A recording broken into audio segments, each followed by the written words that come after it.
What's up, everybody, and welcome back to Build and Battle MTG. My name is Austin if you're new, and I'm joined today by Otto, and we are going over 4 commander cards that I think are really valuable to your deck and that I have been playing with, and yeah, so let's get started on Court of Bounty.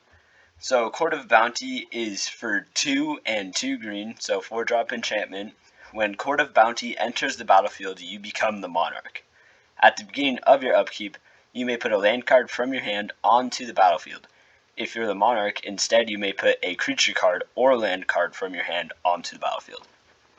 That's really good because it keeps you ramping every turn, and if you're the monarch, then it'll keep you having the monarch because you get to put creatures onto the battlefield. Yeah, so just put this in a deck that's looking to drop giant creatures, or just wants like some more land drops, maybe a monarch deck. I know that's a thing. This is really good value for 4 mana. And even if you're not the monarch, you still get to put a land card from your hand onto the battlefield. So maybe landfall as well. But the ability to just put the creature card, if you're the monarch, onto the battlefield on your upkeep is amazing. So yeah, that's why this card's on here, and I like it a lot.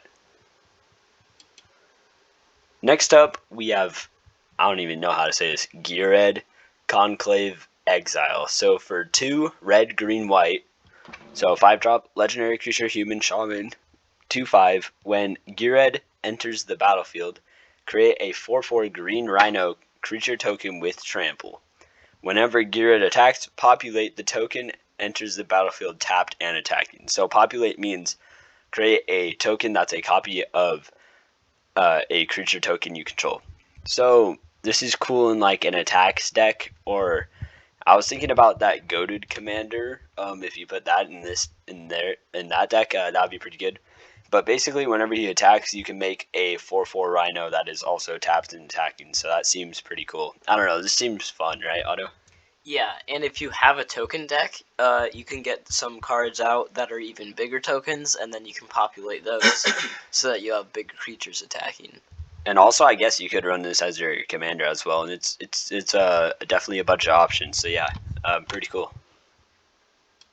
Next up, we have Part the Water Veil, and this card is insanely powerful. I'm excited. So it's a 6-drop sorcery. Take an extra turn after this one.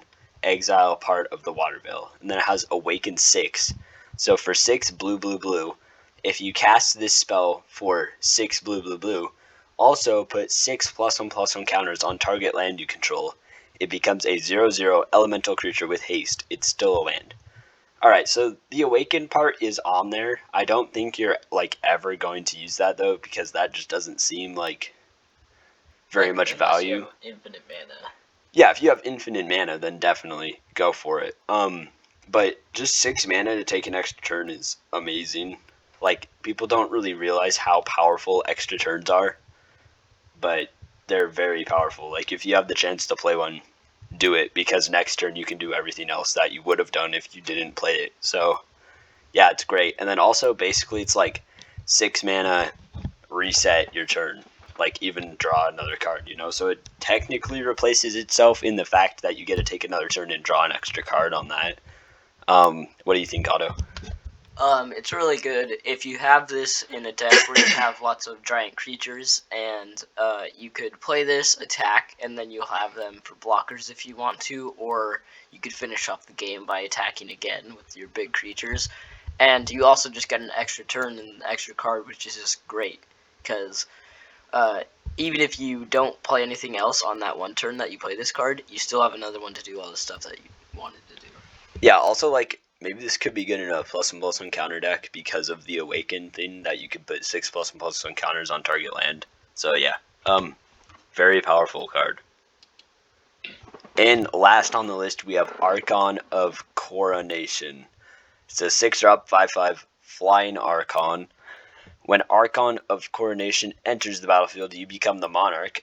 As long as you're the monarch, damage does not cause you to lose life. So when a creature deals combat damage to you, its controller still becomes the monarch. So yes, you do lose the monarch if someone hits you, but you're not going to take any damage. So that's awesome.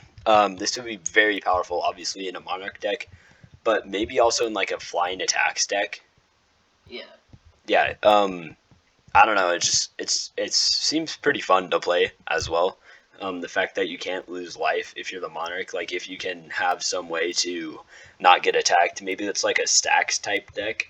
And this is just the stack that allows you not to lose life. Like that seems pretty good. Yeah, definitely a very powerful card. Otto has this in one of his decks, and like tell him how it plays out, Otto. So it's a big creatures deck, and so when this enters the battlefield and you become the Monarch, normally the only way that you lose with this deck is you die in one turn, or you die in like 2 or 3 turns. So, but basically from just a bunch of combat damage. But this is gonna help you not die from that turn because, well, you just can't take damage. So they can still attack you with all their creatures, but um, it just won't cause you to lose life. They get the Monarch, but you have this flying to get the Monarch back the next turn, and you will probably still survive. Yeah, so basically you can play this like two ways. Like a delay damage turn, or just to like hopefully hold on to the Monarch. And then the Monarch is obviously really powerful. So yeah, that's gonna do it for this video, guys. Thank you so much for watching. Please subscribe because we're trying to hit 450 subscribers. So hit that subscribe button, please like, and we'll see you in the next video.